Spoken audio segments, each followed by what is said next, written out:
ఆరాధనకు ముందుగా దీని యొక్క వాక్యాన్ని మనం ధ్యానం చేస్తాము.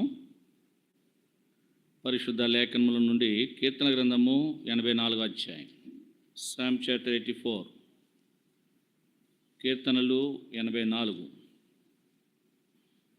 మొదటి వచనాన్ని మనమంతా కలిసి చదువుదాం.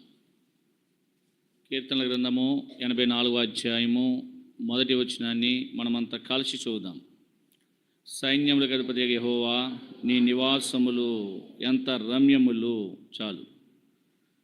యోహాను సువార్త 4:24 కూడా చదువుదాం. యోహాను సువార్త 4వ అధ్యాయము 24వ వచనాన్ని కూడా మనము కలిసి చదువుదాం. దేవుడు ఆత్మ గనుక ఆయన ఆరాధించు వారి ఆత్మతోనూ సత్యముతోనూ ఆరాధింపవలెను. దేవునికి సహాయం కొరకు ప్రార్థన చేస్తాం.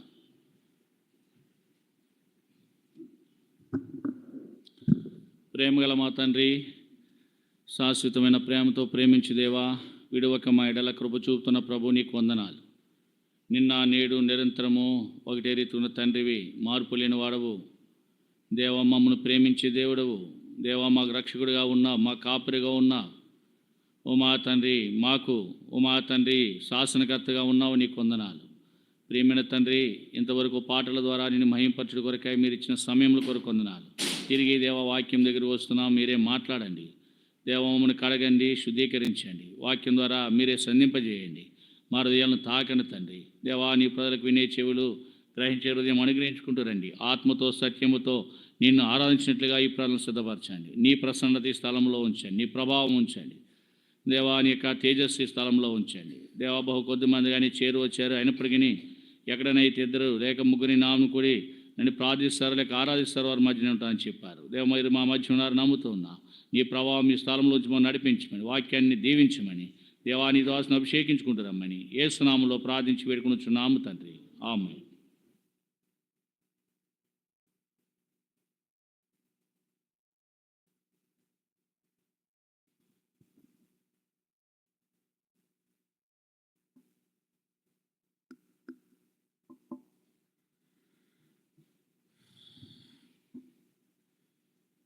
మనము మరి కీర్తన ఎన్నోసార్లు ధ్యానిస్తూ వచ్చాం. ఇది కోరా కుమారుల కీర్తన.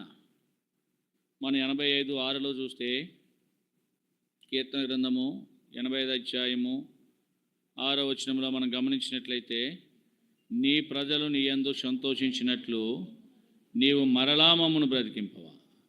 అంటే ప్రజలకు లేక వారికి సంతోషం కలగాలి అంటే వారు బ్రతకాలి, మరలా బ్రతకాలి. అంటే చచ్చిపోయినారు, వాళ్ళు చచ్చిపోయినారు కనుకనే సైన్యములకు అధిపతి యెహోవానే అనగా యెహోవా దేవుని అడుగుతూ ఉన్నారు.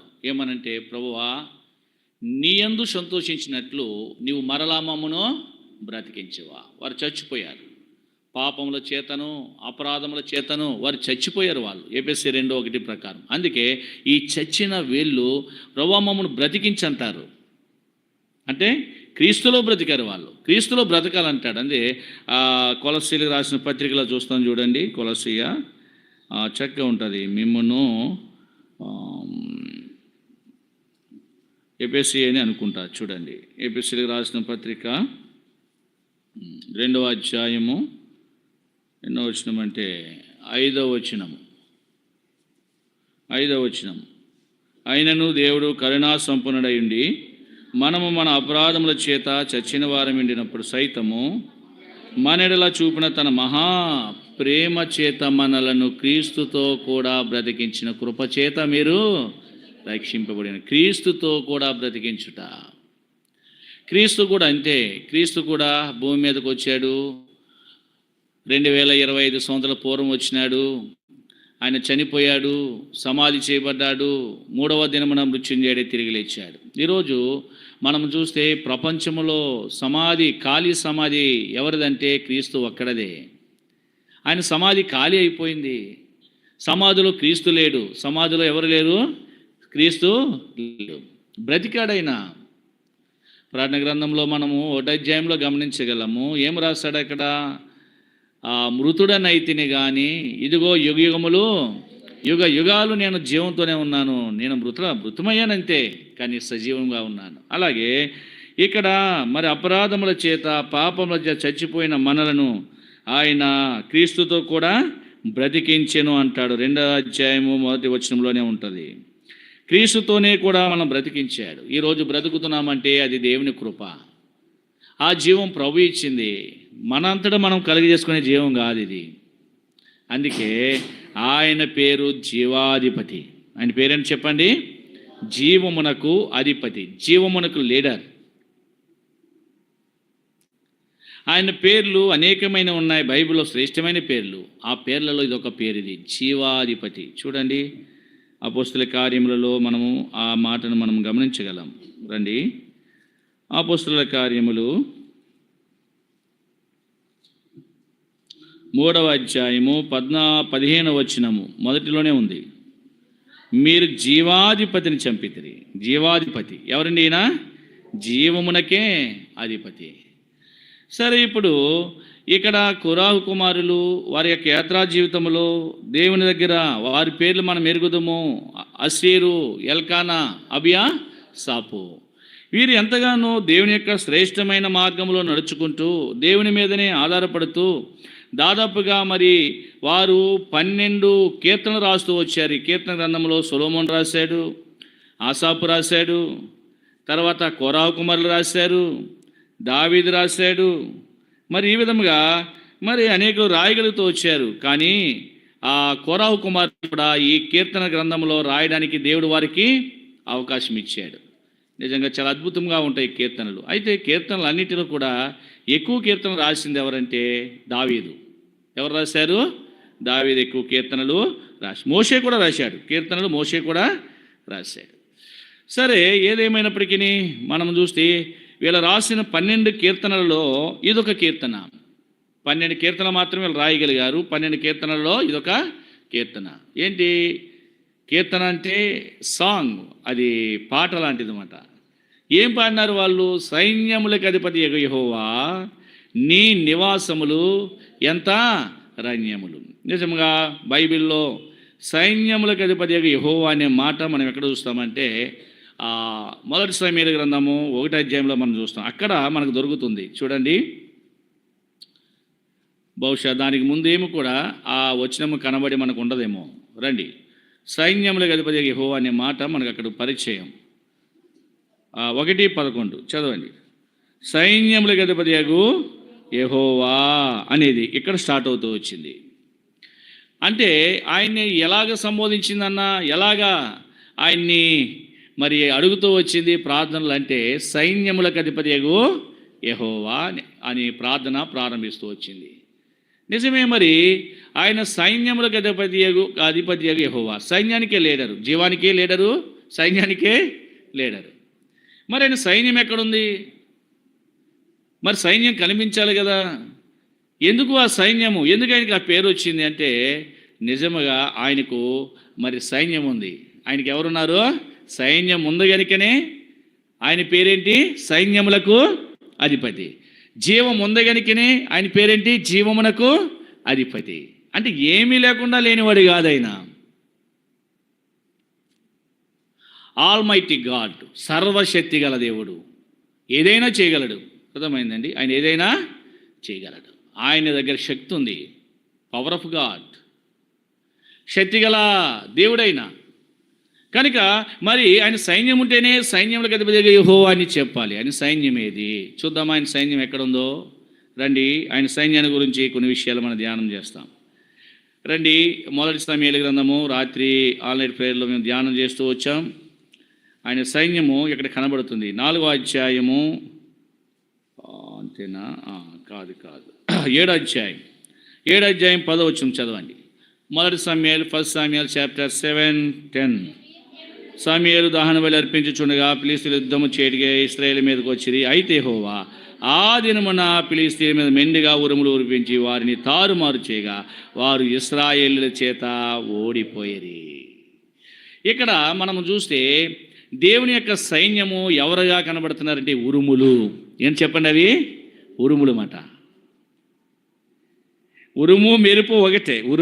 ఉరుముదేనే ఆ ఉరుములు మెరుపు మాట. ఈ మెరుపులు కూడా ఉంటాయి. ఉరుములు ఉరిమించి అంటే అర్థం ఏంటి? ఉరుములు మెరుపులు కూడా ఆయన సైన్యమే. అయితే ఇక్కడ ఇశ్రాయేలు ప్రజల మీదకి ఫిలిష్తీయులు యుద్ధానికి వచ్చారు. ఇశ్రాయేలు దేవుని యొక్క రక్తము చేత కడగబడిన వారు, ఇశ్రాయేలీయులు దేవుని చేత దీవించబడిన వారు, ఇశ్రాయేలీయులను దేవుడు ఎన్నుకున్నాడు, ఏర్పరచుకున్నాడు, సొత్తుగా పిలుచుకున్నాడు, సొత్తుగా చేసుకున్నాడు, ఇశ్రాయేలు నడిపిస్తున్నాడు. అలాంటి ఇశ్రాయేలు ప్రజల మీదకి ఎవరు వచ్చారు? సున్నతి లేని ఫిలిష్తీయులు వచ్చి యుద్ధానికి సిద్ధమయ్యి వారిని ఎంతగానో కలవరపరిచినప్పుడు, వారి యొక్క ప్రవక్త వారు కూడా ప్రార్థన చేసి ప్రార్థన పూర్వకంగా యుద్ధంలో వారు ఏకీవించినప్పుడు ఏం జరిగిందంట? ఎవరు చేసినారు యుద్ధము? యెహోవా తన సైన్యాన్ని పంపించాడు. ఏమిటయ్యి? ఉరుములు మెరుపులు పంపించి వారిని ఏం చేశాడంట? తారుమారు చేయగా. అంటే కన్ఫ్యూజ్ అయిపోయారు వాళ్ళు, తారుమారు అయిపోయారు, భయం పట్టుకుంది వాళ్ళకి, ఏం చేయాలో తెలియట్లేదు. ధైర్యంతో వచ్చారు కానీ బలహీనలైపోయారు. అలాంటి పరిస్థితులలో ఇశ్రాయేలు ప్రజలందరూ ఫిలిష్తీయులను ఏం చేశారంట? తరిమి హతము చేశారంట. మిస్పా నుండి బేత్కారు అని ప్రాంత్యం వరకు వారిని తరిమి హతము చేశారు. నిజముగా దేవుడు తన ప్రజల పక్షాన సైన్యాన్ని సిద్ధపరిచాడు. ఏంటి ఆ సైన్యము? ఉరుములు మెరుపులు. రెండవది మనం చూద్దామా? రెండవ సైన్యం అంటే ఇదంతా ఒకటే సైన్యం, అంటే మనం విభజించి చెప్పుకుంటున్నాం అంతే. చూడండి యెహోషువ గ్రంథము, ఆయన సైన్యం ఎక్కడుందో మనం చూస్తూ ఉన్నాం. దేవునికి సైన్యం ఉంది కనుకనే సైన్యములకు అధిపతి యెహోవా అని ఆయనకు పేరు. యెహోషువ గ్రంథము 9వ అధ్యాయం అనుకుంటా, 10వ అధ్యాయం, యెహోషువ 10, 11వ వచనం చదువుదాం అందరము. మరియు వారు ఇశ్రాయేలు ఎదుట నుండి బేతు హోరేనుకు దిగిపోవు త్రోవను పారిపోచుండగా వారు అజేకాకు వచ్చే వరకు యెహోవా ఆకాశం నుండి గొప్ప వడగండ్లను వారి మీద పడవేశాను గనుక వారు దాని చేత చనిపోయేది. ఇశ్రాయేలు కత్తివాత చంపిన వారి కంటే ఆ వడగండ్ల చేత చచ్చిన వారు ఎక్కువ మంది అయ్యి. ఇక్కడ కూడా ఇశ్రాయేలీలే చెప్పినాను కదా. ఇశ్రాయేలీలు అంటే దేవుని చేత ఆశీర్వదించబడిన వారు, దేవుడు నడిపించే ప్రజల వాళ్ళు. అంతేకాదు దేవుని యొక్క సొత్తుగా చేయబడిన ప్రజలు. అలాంటి ప్రజల విషయమై దేవుడు ఎంత శ్రద్ధ తీసుకున్నాడంటే ఇక్కడ కూడా మరి ఎవరు యుద్ధానికి వచ్చారంటే హాయివారు ఏం చేసినారండి? యుద్ధానికి వచ్చారు. హాయివారితో యుద్ధం జరుగుతుంది. అంతకుముందే హాయివారి చేత ఇశ్రాయేలు ప్రజలు వారి యొక్క అపరాధన బట్టి ఓడిపోతూ వచ్చారు. దాదాపుగా హాయివారు ఎంతమందిని చంపేశారంటే చూడండి, హాయివారు ఎంతమందిని చంపేశారో ఇక్కడ మనం చూస్తాం. హాయివారు యెహోషువ గ్రంథము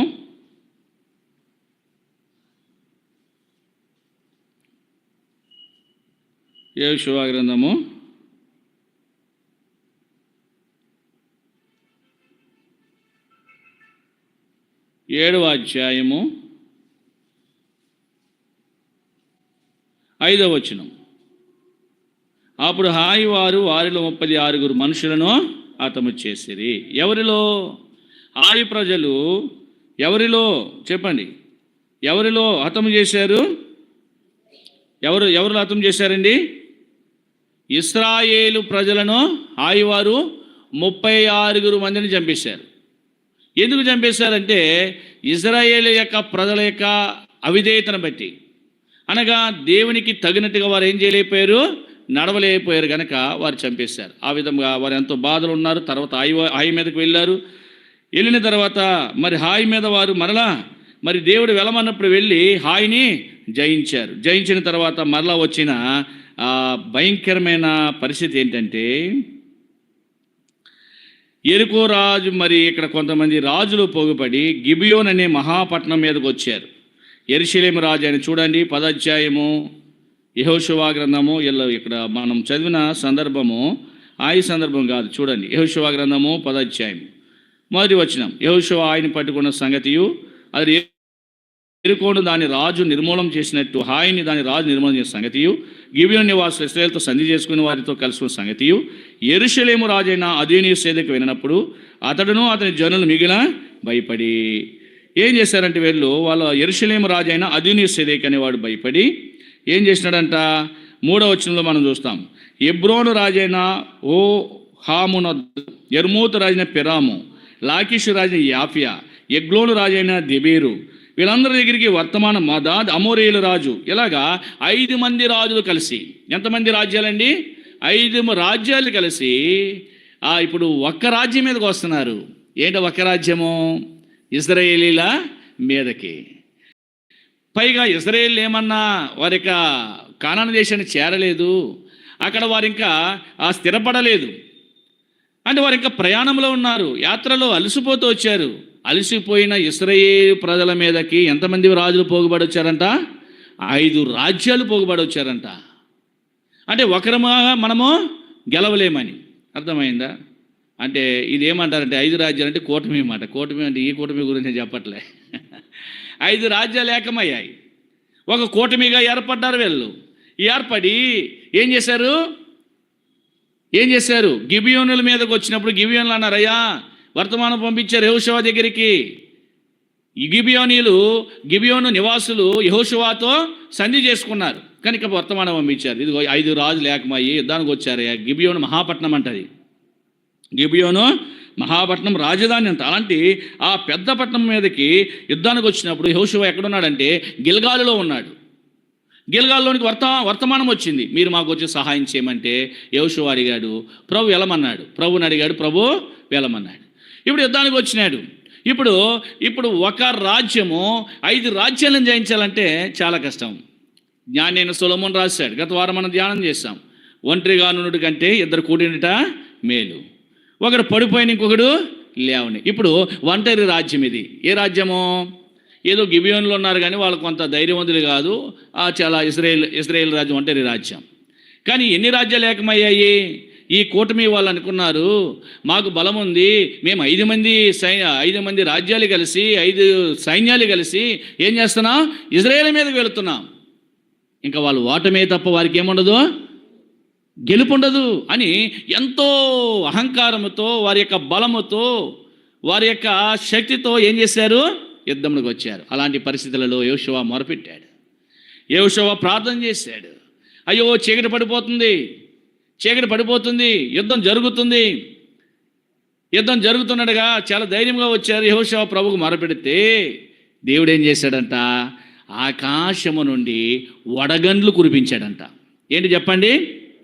వడగండ్లు, ఐస్ స్టోన్స్, ఐస్ గడ్డలు, ఐస్ రాళ్ళు అన్నమాట. ఆకాశంలో వడగండ్లు, పెద్ద వడగండ్లు అంటే చిన్న చిన్నవి కాదు, పెద్ద పెద్ద వడగండ్ల చేత వచ్చి అవి నేరుగా ఇప్పుడు ఇశ్రాయేలు ప్రజలు 5 రాజ్యాలు కలిసి యుద్ధం చేస్తున్నారు. కానీ అవి నేరుగా ఎవరి మీద పడాలా? ఇశ్రాయేలు ప్రజల మీద పడకుండా మిగతా సైన్యం మీద పడేయంట. చూడండి, వాళ్ళందరూ కలిసే ఉన్నారు. యుద్ధం అంటే ఎలా ఉంటుంది? వీళ్ళు సపరేట్గా లేరు, యుద్ధ భూముల్లో పోట్లాడుతున్నారు. కానీ ఆ వడగండ్ల వాన లేక ఆ వడగండ్లు నేరుగా వచ్చి శత్రువుల మీదే పడి వారు తలలు పగిలిపోయి, ఇక్కడ రాయలేదు కానీ వారి తలలే పగిలిపోయి మాట. ఎంత భయంకరమైన పరిస్థితి చూడండి. ఆకాశం నుండి వడగండ్లు వచ్చి ఏం చేశాయి? ఎవరు పంపించారు ఈ వడగండ్లను? సైన్యములకు అధిపతియగు యెహోవా. అక్కడ రాయబడిన మాట, ఒక ఆశ్చర్యకరమైన మాట ఏంటంటే, చదవండి 11వ వచనము, 10వ అధ్యాయం 11వ వచనం.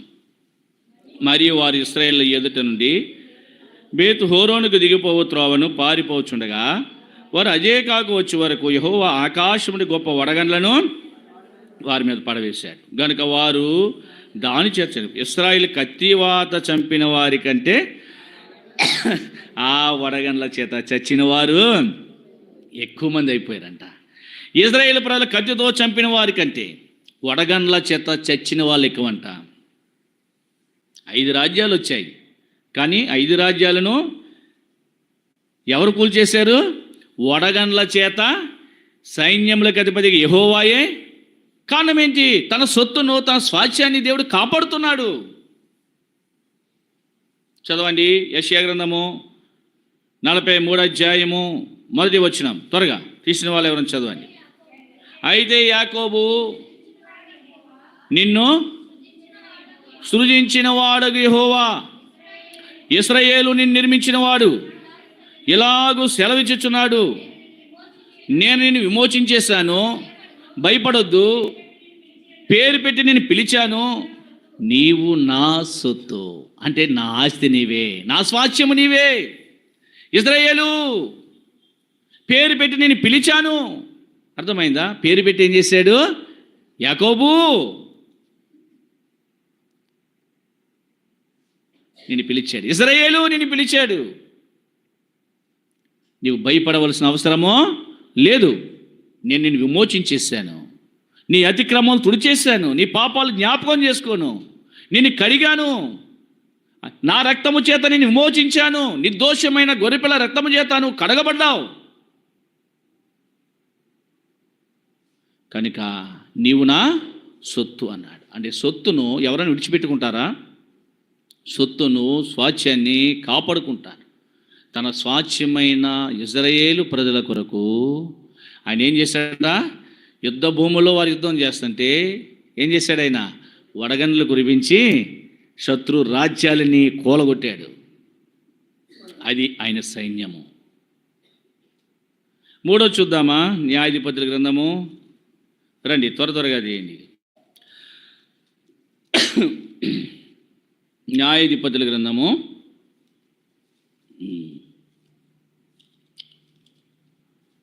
5వ అధ్యాయము 20వ వచనం. నక్షత్రములు ఆకాశం నుండి యుద్ధము చేసెను, నక్షత్రములు తమ మార్గములోని సిసేరాతో. సిసేరా అనేవాడు చాలా భయంకరమైన శత్రువాడు. ఇక్కడ కూడా యుద్ధమే. ఈ సిసేరా సైన్యాధిపతి యాబేను అనే రాజు దగ్గర సైన్యాధిపతిగా పనిచేస్తున్నాడు. ఇతని పేరు సిసేరా. అతనికి 900 రథాలు అప్పగించబడ్డాయి.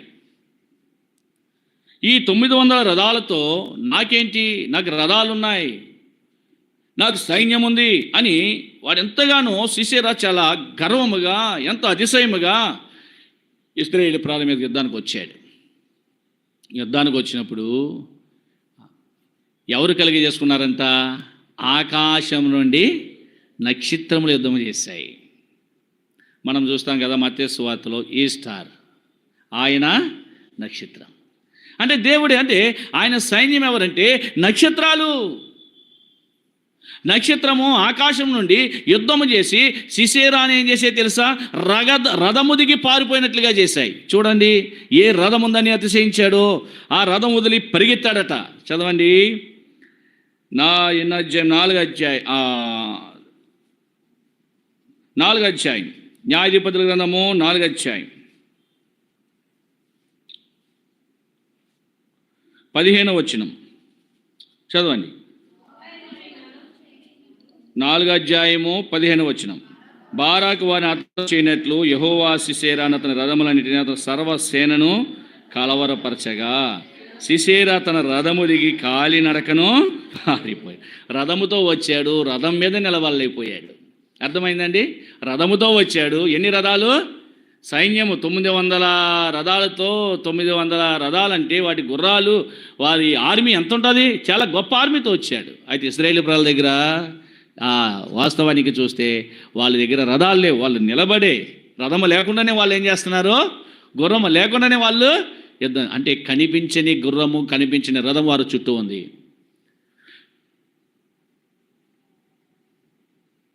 సిసేరా అనుకున్నాడు, నాకు చాలా బలం ఉంది, నాకు రథాలున్నాయి, నాకేంట్లే, నేను ఏదైనా చేస్తాను, వాళ్ళని నాదే జయం అనుకుని వెళ్ళాడు. కానీ ఏ రథం మీద అయితే వచ్చాడో ఆ రథం దిగి ఏం చేశాడంట? స్పష్టంగా రాశాడు అక్కడ, కాలి నడకను పారిపోయాడట. కారణం ఏంటి?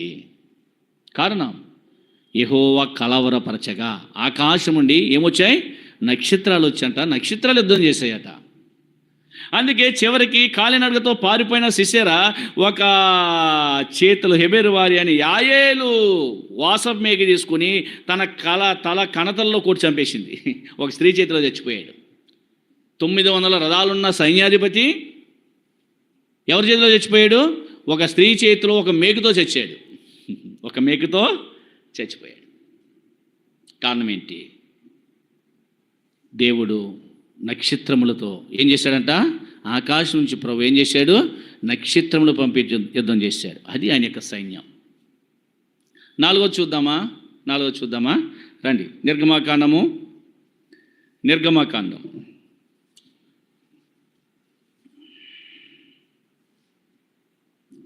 15వ అధ్యాయం లేక 14వ అధ్యాయం. నిర్గమ 14:24 వచనం చదవండి. నిర్గమ 14:24. అయితే వేకువజామున యెహోవా ఆ అగ్ని మేఘమయమైన స్తంభము నుండి ఐగుప్తీయుల దండి వైపు చూచి ఐగుప్తీయుల దండును కలవరపరిచి వారి రథచక్రములు ఊడిపడినట్లు చేయగా వారు బహు కష్టపడి తోచు. అప్పుడు ఐగుప్తీయులు ఇశ్రాయేలీయులను పారిపోదాము రండి, యెహోవా వారి పక్షమున మనతో యుద్ధము చేయుచుండని చెప్పుకున్నారు. ఇక్కడ అయితే వేకువజామున 24 వచనం. వేకువజామున యెహోవా ఆ అగ్ని మేఘమయమైన స్తంభము నుండి. ఇక్కడ ఆయన సైన్యం ఎవరంటే అగ్ని. ఎవరు చెప్పండి? అగ్ని. ఆయన సైన్యం అగ్ని. అంటే అగ్ని కూడా ఆయనకి సైన్యంగా పనిచేస్తుందన్నమాట. అర్థమైందా? అగ్ని కూడా ఆయన సైన్యమే. గాలి అయిన సైన్యమే. నీరైన బైబిల్ అనేక అద్భుతమైన అన్నిటి గురించి వివరించలేము, కానీ 1, 2, 4 అంతే. అగ్ని అయిన సైన్యము. ఈ అగ్ని యొక్క మేఘమయములో నుండి ఐగుప్తీయుల దండుని ఏం చేశాడంట? ఆయన కలవరపరిచాడు. కలవరపరచగా ఏమయ్యారు వాళ్ళు? వారి రథచక్రాలు ఊడిపోయినాయి. వాళ్ళు ఎన్ని రథాలు వేసుకొచ్చారు? సిసేరా 900 రథాలు తెచ్చుకుంటే వీళ్ళు నిర్గమ 14:7 600 రథాలు. వాళ్ళు ఎలాంటివి అంటే ఈ 600 రథాలు ఎలాంటివి? శ్రేష్టమైన రథాలు. శ్రేష్టమైనవి, చాలా ఖరీదైన రథాలు, శ్రేష్టమైనవి అన్నమాట. అలాంటి రథాలతో వచ్చాడు.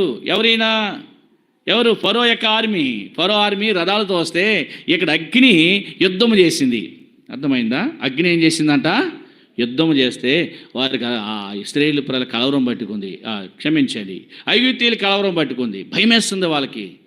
ఏంటి ఈ అగ్ని? ఏంటి రథచక్రాలు ఊడిపోవడం ఏంటి? పోనీ ఒక రథచక్రం ఊడిపోయినా పర్లేదు, ఏదో రెండో చక్రం ఫెయిల్ అయింది అనుకోవచ్చు, కానీ 600 రథచక్రాలు 600 బల్లికి ఊడిపోయినాయి అంట. ఇది ఎక్కడన్నా విన్నారండి? ఎంత విడ్డూరం అండి ఇది. ఏదో ఫెయిల్ అవుతాయి, 1, 2 ఫెయిల్ అవుతాయి ఆ రన్నింగ్లో, కానీ 600 రథాలు చక్రాలు కూడా వాళ్ళకి అర్థమైంది.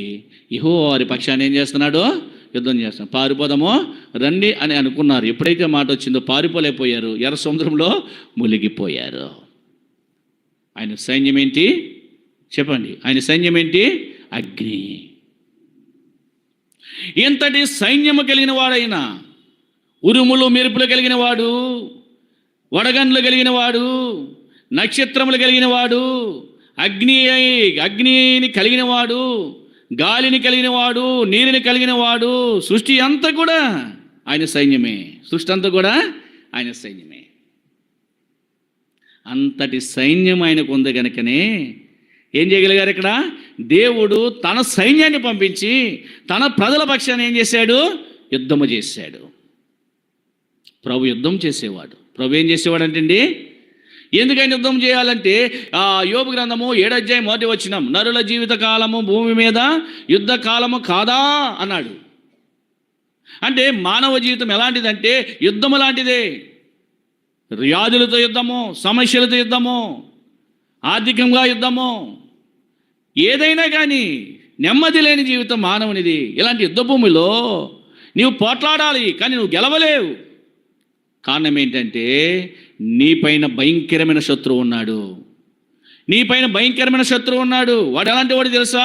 నీకంటే శక్తి గలవాడైనా వాడు మరణ బలము కలిగిన వాడంట. వాడు ఎలాంటి వాడు చెప్పండి? ఆ శత్రువు కొరింథీయులకు రాసిన 1వ పత్రిక 15:26 చదవండి. 1 Corinthians chapter 15 26వ వచనం. ఎవరైనా త్వరగా. కాడాపట నశింపజేయబడు శత్రువు మరణం. అంటే ఈనాడు ఈ భూ ప్రపంచం మీద దేవుడు తను కలుగు చేసుకున్న మానవుల కొరకు మరి భూమి మీద శత్రువు ఎవరున్నారు? శత్రువు ఎవరు? మరణమే శత్రువు. మరణము ఎలా ఉంటుంది, ఏమైంది? ఇప్పుడు మనిషికి శత్రువు అయింది. ఇప్పుడు ఆ మరణానికి బలం కలిగిన వాడున్నాడు, వాడి పేరే అపవాది. చదవండి హెబ్రీయులకు రాసిన పత్రిక. రండి, హెబ్రీయులకు రాసిన పత్రిక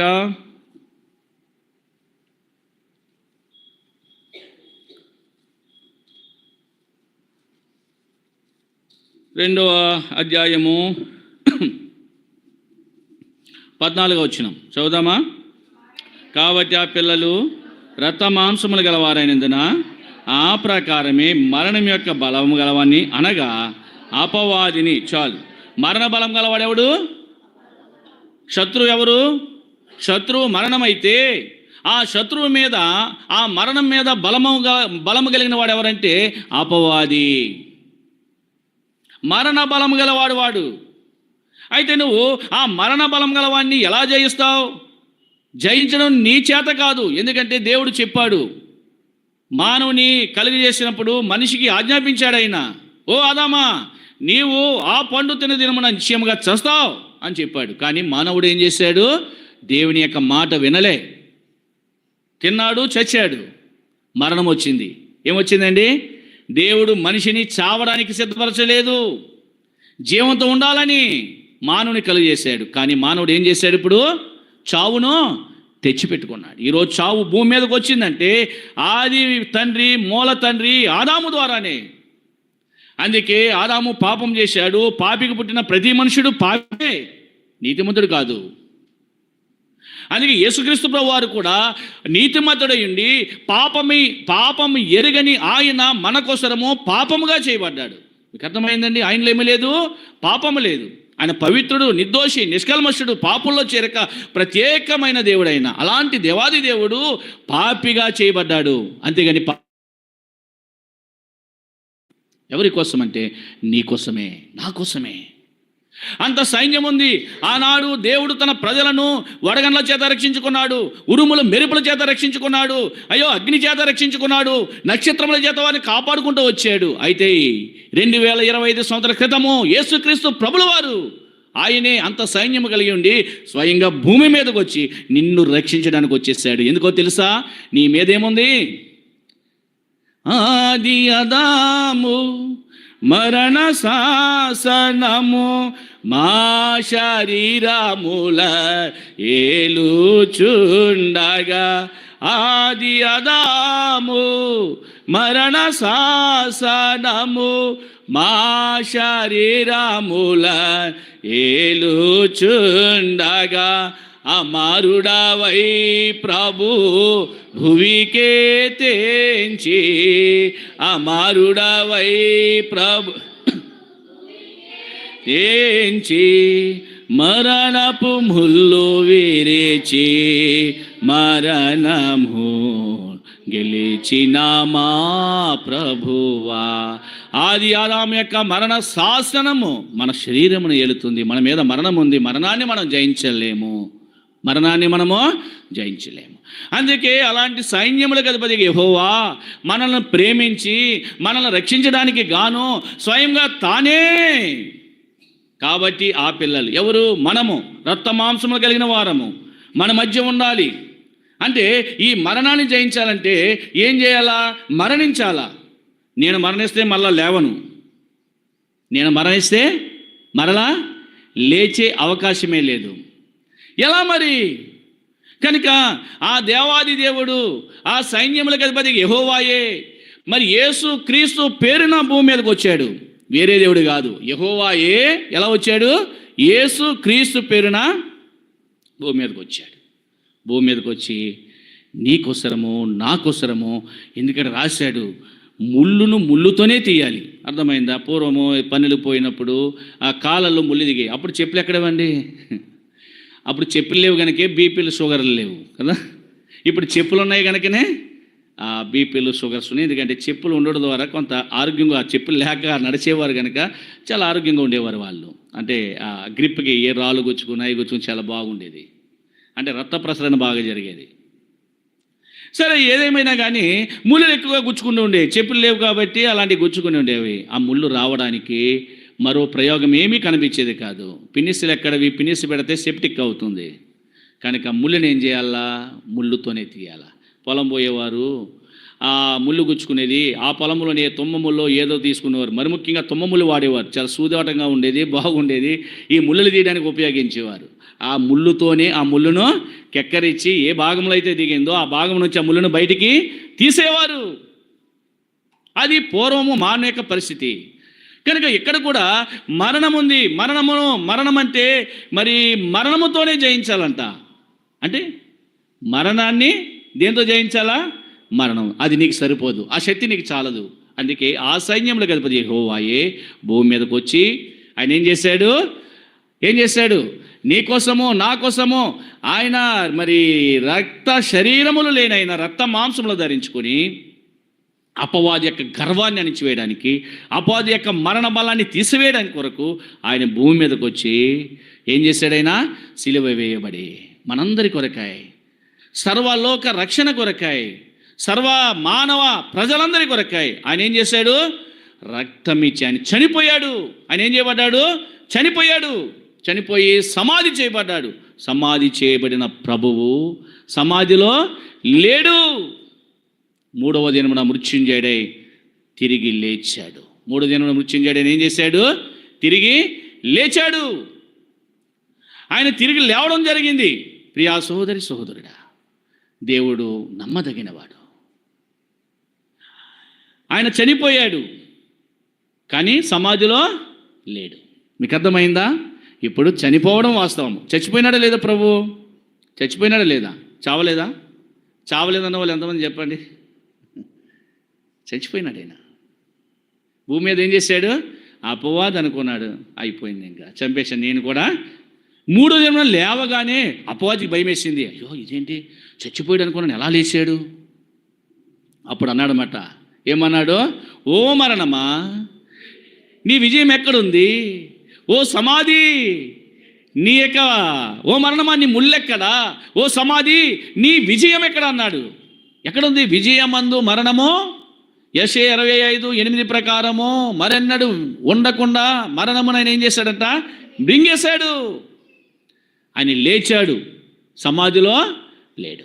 సైన్యములకు అధిపతి యెహోవా నీకోసరము, నువ్వు బలహీనుడువని, మరణాన్ని జయించలేవని ఆయనే వచ్చి మరణాన్ని జయించాడు. నీకు నాకు మరణము లేకుండా చేశాడు. నీకు నాకు మరణము లేకుండా చేశాడు. నిన్ను సజీవుల గుంపులో చేర్చాడు. సజీవమైన దేవుని సన్నిధికి చేర్చాడు. దేవుని మందిరానికి తెచ్చాడు. సజీవులమైన కొనియాడినట్లుగా మనం ఆయన చేసిన ఉపకారాలు ప్రభువా నిజమే. నా జీవితంలో మరణం అనేదే దేవుని పిల్లలకి ఏమి లేదు. ప్రభువుని ఎరిగిన వారికి ఆత్మ మరణం లేదు. శరీర మరణం అందరికీ ఉంది. ఆత్మ చావదు. చావు లేకుండా చేశాడు. అందుకోసమే ఆయన చెప్పడమే కాదు, చెప్పి చేస్తాడు కూడా, చూపించాడు కూడా. కొంతమంది కబుర్లు చెప్తూ ఉంటారు, నేను అది చేస్తాను ఇది చేస్తాను అంటారు. కానీ సమయం వచ్చేసరికి వాళ్ళు ఏం చేయరు. వాళ్ళు ఏమంటారు? గాలి మాటలు మాట్లాడుతున్నాడు అంటారు. గాలి మాటలేంటి, గాలి ఎక్కడ పోతుందో దానికి చెప్పి చేశాడనమాట. ఓ పాట ఉంటుంది, సండే స్కూల్ సాంగ్ ఉంటుంది. చెప్పలేను బాబోయ్ ప్రభు గొప్పతనాలు, చెప్పి చెప్పి చేస్తాడు చిత్రమైన పనులున్న. చెప్పలేను బాబోయ్ ప్రభు గొప్పతనాలు, కానాల్లో పెండ్లి విందులో వాటన్నీ వైనముగా మార్చివేశాడు. చెప్పలేను బాబోయ్ ప్రభు గొప్పతనాలు, చెప్పి చెప్పి చేస్తాడు చిత్రమైన పనులున్నా అని చెప్పకుండా ఇది చేయడు. మీకు అర్థమైందా? చేసి చూపించాడు కూడా. అర్థమైందా? సాతాను సిగ్గుపడిపోయాడు, సాతాను ఓడిపోయాడు. సాతానికి ఇంకా మరణ బలం ఏమైపోయింది? తీసివేయబడ్డది. ఓ శత్రువా, నన్ను ప్రేమించిన నా బిడ్డలకు ఏమీ లేదు. నువ్వు ఇప్పుడు దాకా వెరివిగావు, నువ్వు మరణ బలం ఉంది అనుకున్నావు, నీకు ఏమీ లేదు. ఇది చేశాడు. మరణపు ముళ్ళు ఏం చేశాడంటే ఆయన ముళ్ళు విరిచేస్తే దానికి బలం ఏముంటుందండి? ఇరిగిపోయిన ముళ్ళకు బలం ఉండదు. కనుక దేవుడు చేసిన కార్యముల నిమిత్తమై నిజంగా దేవుడు ఎంత ప్రేమించాడంటే, అలనాడు దేవుని సొత్తైన ప్రజలను కాపాడుకోవడం కొరకు ఉరుములు, మెరుపులు, వడగండ్లు, నక్షత్రాలు, అగ్ని, సైన్యాన్ని పంపించి యుద్ధం చేశాడు. ఈనాడు యేసుక్రీస్తు ప్రభువారికి నీకోసము ఉరుములు పంపలేదు, ఎప్పుడు పంపలేదు, వడగండ్లు పంపలేదు, తర్వాత అగ్ని పంపలేదు, నక్షత్రంలో పంపలేదు. ఆయనే స్వయంగా భూమి మీదకి వచ్చి నీ పక్షాన్ని యుద్ధం చేశాడు, యుద్ధాన్ని జయించాడు, నీకు యుద్ధం లేకుండా చేశాడు. సొలొమోను కాలంలో 40 సంవత్సరములు ఎక్కడ కూడా యుద్ధం లేదంట. యుద్ధం లేకుండా పరిపాలన చేసిన రాజు ఎవరంటే చరిత్రలో సొలొమోనే. అలాంటి నెమ్మదితో దేవుడిని నింపాడు. కనుక అలాంటి నెమ్మది ఇచ్చిన దేవుణ్ణి మనసారా ఆరాధించినట్లుగా కూడి వచ్చిన ఆత్మదేవుడు మనకు సహాయపడిన గాక. ఆమేన్.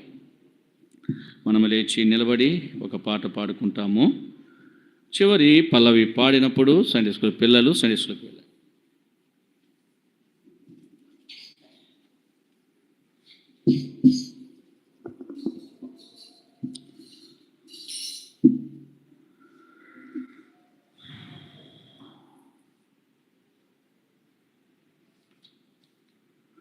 పాట సంఖ్య 193, సాంగ్ నెంబర్ 193, తంబుర సితారతో మా ప్రభుని ఆరాధించదము అనే పాట. 193వ పాట పాడుకుంటాం. తంబుర సితారతో ప్రభుని ఆరాధించదము, తంబుర సితారతో మా ప్రభుని ఆరాధించెదము. తన నివాసముగా మము సృష్టించిన, తన నివాసముగా మము సృష్టించిన నాదుని పొగాడెదము. నము చేసేదాము, నాదుని పొగాడేదాము, స్తుతి గానము చేసేదాము. తంబుర సితారతో మా ప్రభుని ఆరాధించేదాము, తంబుర సితారతో మా ప్రభుని ఆరాధించేదం. ఆది ఆదాము మరణ శాసనము మా శరీరముల ఏలుచుండగా, ఆది ఆదాము మరణ శాసనము మా శరీరముల ఏలుచుండగా, అమరుడవై ప్రభు భూమికి తెంచి, అమరుడవై ప్రభు భూమికి మరణపు ముల్లు విరాచి, మరణము